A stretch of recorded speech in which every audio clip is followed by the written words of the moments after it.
Hi, Gabe. Hey, Betty. How are you? I'm good. How are you doing? I'm great. Good. So, Gabe, tell us about you. I don't think we have enough time for that, but I'll keep it high level for you. I'm a husband. I'm a father. I'm a working professional, I guess is the best way to put it. I'm a student. What else? I'm an amateur at a whole bunch of other stuff, Yeah, all kinds of hobbies that I bounce around back and forth. But that's me in a nutshell. Nothing particularly unique. nothing special. Nothing special. Nothing special. So, tell us about some of your biggest accomplishments in life and in work. Well, based on the nature of this conversation, I don't know that I can personally give you that answer. I can tell you that what people might say are my Okay, biggest that's accomplishments. fine. That was going to be my next Um, question anyway, so we can do that. I think people would say, professionally, I've had a really great career. If you measure things that way, I'd say that I've done a pretty good job of climbing the corporate ladder and having kind of a career that is always moving forward and getting promotions and getting more responsibilities. That's been successvul. You're I've you're the you're continued. the you're the head of a department, right? I am. I'm the head of technically, I guess, two departments, but Two departments. That's yeah, kind of a big deal. You like report to the president and stuff. I do. I Yeah, do. I but you work for okay? the I just president. all right. Just want to make sure people know what we're talking about. Okay, great. Yeah, yeah. So I guess we'll just clarify. I'm the senior vice president of sales There we go. for Okay, good. Ally Insurance for Okay, North good. America. That's U.S. and Canada. Mhm. Yeah, it's a big job. I Mhm. guess it's a big deal. Um, Academically, I suppose I've got some accomplishments there. I'm actually wrapping up my MBA right now while also juggling all the things I already mentioned: being a dad, being a husband, and being a boss. Yeah. Mhm. That and I'm sure there's a few others kind of mixed in between. But I guess my answer would be I don't know that I've accomplished anything just yet, and that I'm still waiting to have my greatest accomplishments. Mhm. So you're the SVP of sales for all of North America, Yeah. and you're getting your MBA, Hmm. and you have a wonderful family. So that's I great. do. So do you are kind of a big into fitness and weights and all of that stuff, right? Like that's a I thing. try. Yeah. Yeah, I try. I'd say that fitness is definitely my passion. It's Mhm. something I share with my wife. We share with our children. We like to be very active, but being fit and feeling good physically is really, really important to us. I think it helps kind of keep everything else glued together. Sure, sure. Have you ever been featured by, any specific highfalutin fitness guys? Like, have you ever been on anybody's website or anything like that? Uh, yeah, I have Oh, okay, actually. okay, okay. Tell us about I that. mean, I don't know if you want me to name names, but yeah, I've had some successful, body transformations, and I've approached fitness in a variety of different ways. I've gone from weightlifting to cycling and triathlons. I for some reason started playing indoor soccer a few months ago as an Oh, adult. Never even played as a kid. Just thought, why not? I don't know. mhm. Yes, I've been featured on You've been featured. highfalutin, as you say it, websites. Yeah, Highfalutin. Like Jim Stepani, like Jim and Stepani. I'm a big fan of yeah, Jim's work, and yeah, he's a pretty cool dude. We should get him on the podcast. we should. Um, I'd love to okay, talk to him. I would too, that'd be great. Of course, I don't know that we would talk about anything other than his tattoos, so that's I'm sure we could talk about that for an hour.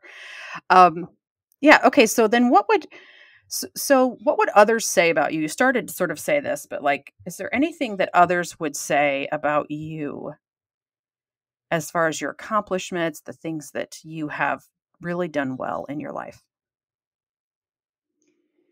Yeah, I don't know exactly what others would say. I will tell you the questions I get a lot from people is how do I juggle everything? Like, how do I have balance in my life? How am I able to achieve across a wide spectrum? Mhm. right? Because I am pretty open about all the things I'm interested in, and things that I'm pursuing. I'm not just focused on work. I'm not just focused on being a family man. I'm not just focused on one or two things. So I definitely get that question a lot, which Yeah, is, how to be balanced and how to juggle all of my interests and also seem to, um, I guess, be above average at the things I'm interested in. sure. Um, so maybe people would say that. People would probably say, Gabe is well-rounded and seems to have a lot of balance and seems to be very driven, right? Yeah, Maybe that's what somebody would say is very, very driven and I think so. ambitious. I would agree. Yeah. So, what has been your experience with imposter syndrome? Yeah, so that's a big question. My experience has been and continues to be that I absolutely suffered from it. I absolutely um, am gripped with it, Mm, and in fact, for a long time, in a way that was indiscernible. I didn't recognize it. In fact, I think a lot of people wouldn't recognize it until either it's too late or it's brought to their attention. So for me, I certainly suffered from it, and it's something I have to be mindful of every day. do you remember what your first encounter with imposter syndrome, or at least when you first realized that that's what was happening, that's what you had? It probably goes back a lot further than what I could recollect. In fact, if I really spent some time, I could probably call to at times when I was younger. Um, I don't even know if you may not know this about me, Betty, but I think at the age of I guess I was 15 years old when my father and my stepmother split up, and I actually didn't want to leave. They both went separate ways, and they both went to different communities further away. And I was starting high school, and of course, as a 15-year-old, you think that's the most important thing in the world. Mhm, So mhm. I decided to stay put, got myself a job at a fast food restaurant, moved in with a friend, and figured it out. I just figured it out, and I'm sure I suffered from imposter syndrome at that point. From that point going forward. But I would say the first time I was really mindful of it, really thinking about it, uh, is more recently. I'd say about a year and a half to maybe 2 years ago. Yeah. In my current role, pretty well established in my current role, and yet always feeling like it really wasn't mine to have. That I was just kind of holding the spot for somebody else. That I just simply was uh, uh, the least undesirable of the applicants, or always kind of feeling like I had to prove myself every single day, otherwise everything was going to be taken away from Hmm. Tell us more about that, like, as far as the feelings go. So you've used some really good descriptors. Were there thoughts that you had when you're having sort of this moment or this episode of imposter syndrome? Were there emotions? Do you have any physical reactions to that? me. Yes, all the above. Have you ever heard the saying that a thief believes everyone steals? Yes. Ever heard of this? So the concept would be a thief, whether it's cause or effect, but a thief believing everyone steals, and whether that's a coping mechanism or some sort of rationale. Imposter syndrome is almost the exact opposite, right? You're sitting there as an individual, and regardless of the room that you're in, or the company that you keep, or whatever accomplishment shows up on the scoreboard, you feel completely alone. You feel Mhm. completely unworthy. You feel like everyone's going to figure it out. In fact, I used to say my greatest fear, if I had any, was being a fraud and being the last one to figure it out. Right? That everyone knew but me. Mhm. The nightmare of having food on your face or in between your teeth and nobody's telling you, but everyone Right. sees it. Everybody's talking about it. It's a really debilitating feeling. Now, there's a couple ways to approach it. How I approached it was by achieving, right? Achievement was my coping mechanism. And there's a fine line between achieving for the purpose of feeling good about what you've accomplished, putting in the work and feeling joy and being proud. And I think it's okay to feel proud of your achievement. You did the work, you got the achievement. the juxtaposition, and for somebody who suffers from imposter syndrome, is the achievement becomes the only measurement of self-worth. There's no joy in that. The achievement is now the only thing of value that you bring to anybody around you.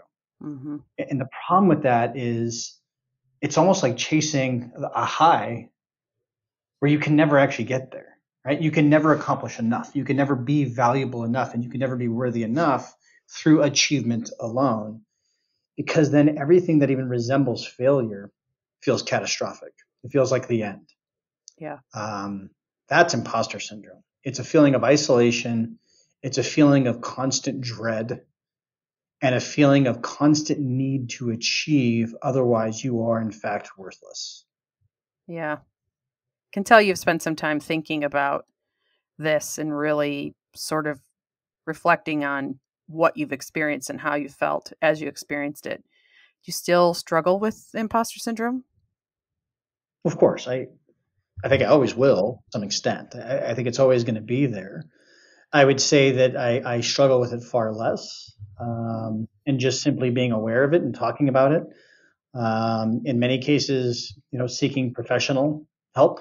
Sure. Not being too proud to look beyond it. I'd say I suffer from it now in a slightly different way. It no longer controls me, but it's kind of always there under the surface. And I think it's helpful to call myself out every now and then, or even have my family or those who care about me call me out sometimes. But Yeah. I think it'll always be there. When would you say was your most recent episode of imposter syndrome?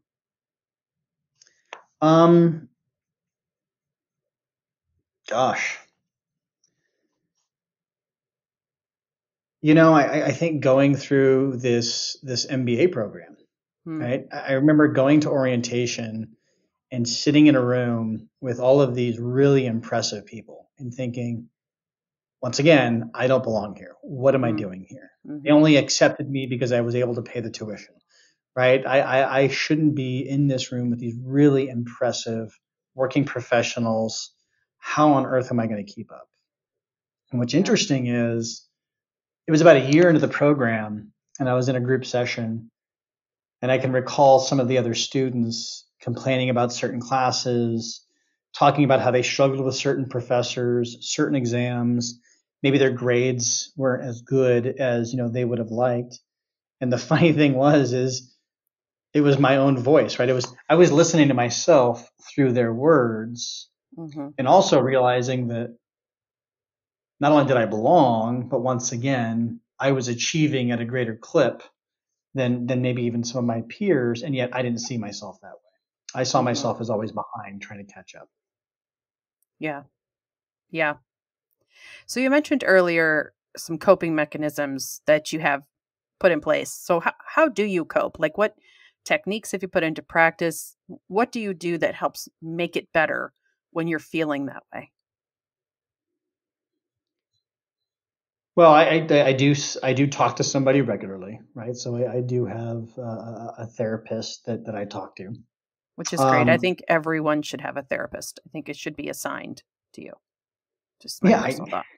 Yeah, I'm not going to sit here and tell you that you got to figure it out on your own. You got to rub some dirt on it and just get over it. There's a lot of things in life that I can just rub dirt on and push through and get over. But when it comes to your own, here's why: your brain is so powerful and yet so very weak all at the same time.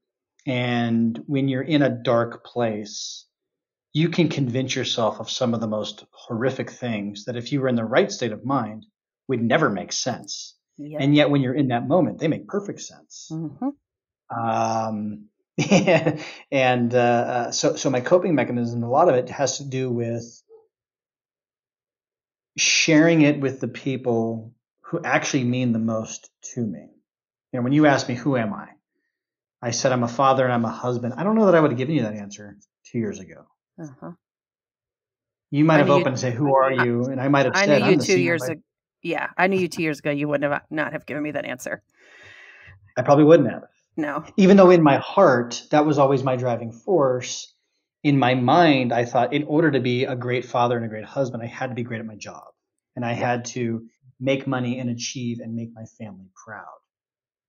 it took me a long time, and it took me going to the worst of possible places to understand that was not my self-worth. Mm-hmm. And my self-worth was really something that actually couldn't be taken away from me by anybody but myself. And so being a father, being a husband, now it gets shared with my family.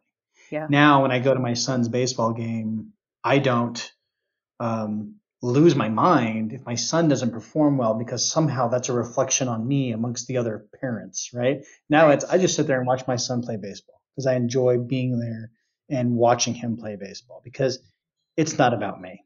And there again, it takes my family being vulnerable, being open and honest with each other, even though it sometimes hurts. I'd rather get the sting of that honest communication than because that's temporary, than the permanent sting of getting back to a place that I was once before. Yeah. Yep. Good. Any other techniques or other ways to Yeah, cope? I've learned how to take time out for myself and without feeling guilty about it. Mm-hmm. So that was always a problem too, when when I didn't understand what imposter syndrome was, and I didn't understand that I was using achievement as my coping mechanism. There was never saying no to anything. It was always saying yes to everything and trying to be all things to all people and trying to please everybody. And there was never an opportunity to take a moment for myself. Mm-hmm. Even exercise, right? Even exercise needed to be an achievement. It was never an escape or a meditative. It was always, nope, I've got to get stronger. I've got to be more fit. I've got to impress more people. So learning how to actually set time aside. In fact, I did it today. I put on my calendar, on my calendar for everybody to see, office time available for drop-in phone calls if needed. But I carved out an hour and a half. Mm-hmm. And during that hour and a half, I listened to a podcast for 15 minutes. I went for a walk for 10 minutes. I had a healthy snack. I got some work done. I got some school work done. And for that hour and a half, I was so productive and not a single person called me. Yeah. The world didn't stop spinning. My boss didn't judge me differently, right? Yeah. And learning how to take better care of yourself mentally, physically, spiritually, that's an ongoing exercise. Oh, for sure. So I'd say that that's another coping mechanism, or really just best practice. I mean, I won't even call it a coping mechanism. I'd say it's a best practice. Mm-hmm. Agreed. What would you share with someone who is experiencing imposter syndrome right now? Yeah, I'd say you're not alone. All right. And you probably don't recognize it as imposter syndrome. And I think for most people who do suffer from it, there's a stigma around acknowledging what you have achieved, right? It comes off as arrogance. It comes off as hubris. It comes off as, hey, so what? You've accomplished something. Go do more. There's always more. And that can all still be true. But to not give yourself any credit, to not give yourself a break every now and then, to not accept that you can't be 100% to all things, all people at all times. You got to give yourself a bit of a break. And you're not alone. Chances are when you start to share your story, you start to talk about it, you'll find that a lot of people, especially successful people, if you're a successful person, you're in a room with successful people, and you apply to that concept of, hey, I don't want to be the smartest person to learn more in the about room. how you can support this and Most future likely, If You Ask Betty projects. a lot of those people feel the exact same way. Mm-hmm. It would take a rare individual to not at some point question yourself. Yeah. When you continue to excel and achieve more and accomplish more. I think it's totally human. Yeah. And yet we try to treat it like it's not. Sure. The most dangerous thing you can do is believe that you're all alone in this thought process, in my opinion. Yep. That is great advice. So I have just one more question for you, Gabe. And that is, why did you want to be part of this imposter syndrome project? What made you say, yes, pick me? Yeah, look at me, Betty. Look at me. I'm a I'm a white guy with a You are. corporate job and a big fancy title. I've got a beautiful home and a beautiful wife and beautiful kids. You know, boy, I've got it all, right? And Most it would almost think so. ended. It Yeah. almost ended me. Mm-hmm. Where I got to looking back now, and I look back at it often because I made a comment earlier. Your mind, you can convince yourself of some of the most awful things. And knowing where I was, I'd say 18 months ago, I still can't believe it. I still believe, like, I still think when I sometimes really think about the vivid details and things will pop up, I'll have memories and I'll stop and think, wow. I mean, I cannot believe I got to that point in my life Mm-hmm. where I was willing to make certain sacrifices, and at one point the ultimate sacrifice, because I had convinced myself I had zero worth to the people around me. I want to be part of this because it doesn't get talked about enough. Mm-hmm. Because it's nameless, it's faceless, the mental health issues know no bounds. They know no limits, right? They have no biases. They can grab everybody and take them down a wrong path. So I want to share my story because it's not done being written. Yeah. And I believe if I put it out there and if I help just one person think a little differently and they share their story and so on and so forth, I want to put that out there because it doesn't get talked about enough. There is a way out. And here's the funny thing. Since really understanding what it means to have imposter syndrome or to deal with it or to have these thoughts, I've actually become more accomplished. I've actually gotten better at my job. I've actually gotten better at the things that I enjoy doing. I've actually learned how to truly become balanced versus put on the show. Sure. That's the good news. Yeah. Is Because it can change really fast. Yeah, that imposter syndrome was holding you back from contributing your greatest value. It was certainly holding back how I felt about my own future, Mm-hmm. right? Just lifting the veil of dread from your eyes allows you to see things more clearly. And, you know, a person in my position too, I've got to be able to make bold decisions and really be somewhat fearless and really kind of be a leader in thought and innovation and attract people that are like-minded. And if I was constipated in my mental process, then that's what I was going to attract. Yeah. Yeah. You don't want to do that. I'm so No. glad that you did say yes and wanted to be part of this. I'll tell you one instance that I personally had of imposter syndrome, not nearly the first, but was the first time it was actually the first time that I ever heard your voice or we ever spoke. And I was teaching some sort of leadership concept, something class, probably essentialism or who knows what, 7 habits, who knows. And you called in for the session. I knew like of you, but I don't think I had met you at the time. And I was asking questions to the crowd and, you know, they were not quite used to my format yet. I was still new. I was still, breaking them in. And you answered the question that I had and you answered it better than I could have. And I remember thinking, oh no, people are going to think that I don't know what I'm talking about because this guy just stomped all over me. And then I was like, I remember getting off that call and I went to my team at the time and I was like, who is Gabe Garroni? Who is that? And they were like, well, he's kind of like the head of sales. And I was like, oh, well, he really had some great insights. And like, that is what I thought, but it was still somewhat jarring to be the teacher and not just have somebody come in with insights that I didn't even have in my notes. So I was like, ugh. But then I realized what a value it was to have you on the calls. And every time I was like, okay, I hope Gabe joins because he can just come alongside and have lots of great stuff to say. So But I did have that moment, that imposter syndrome moment, like, well, maybe he should be teaching these classes because he obviously knows more than I do about it. But yeah, so I'm glad that you said yes, because it's cathartic for me too to have you on this project. So in that example, I look for those examples every day, which is if you have imposter syndrome, you also feel like you need to be the one with all the answers. You need to be the one who always looks good, or you only put yourself in situations where you're 100% confident.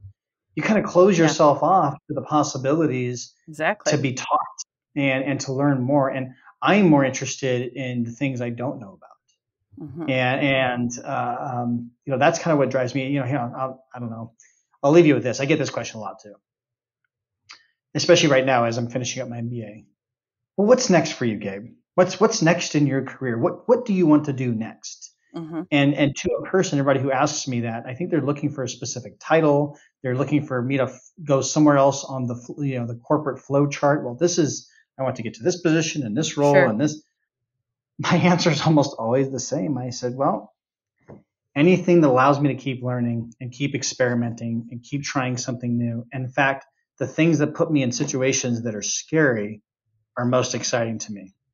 There again, I might not have given that answer 2 years ago, even though I got to my current role with that attitude. And that's the funny thing too, is imposter syndrome can come and go. Imposter syndrome for a long time for me was actually, I used it as a healthy thing. It was my driving force. I got to catch up. I've got to find it's the fox that I've got to chase, right? I need to find that rabbit that I'm pacing, and I'm going to catch it. But then I got to a role that was pretty big and pretty high up with not too many places to go. And all of a sudden I didn't know what to do with it. And I stopped experimenting. I stopped being bold. I stopped being inquisitive. I started being safe, and I started protecting myself and protecting my position.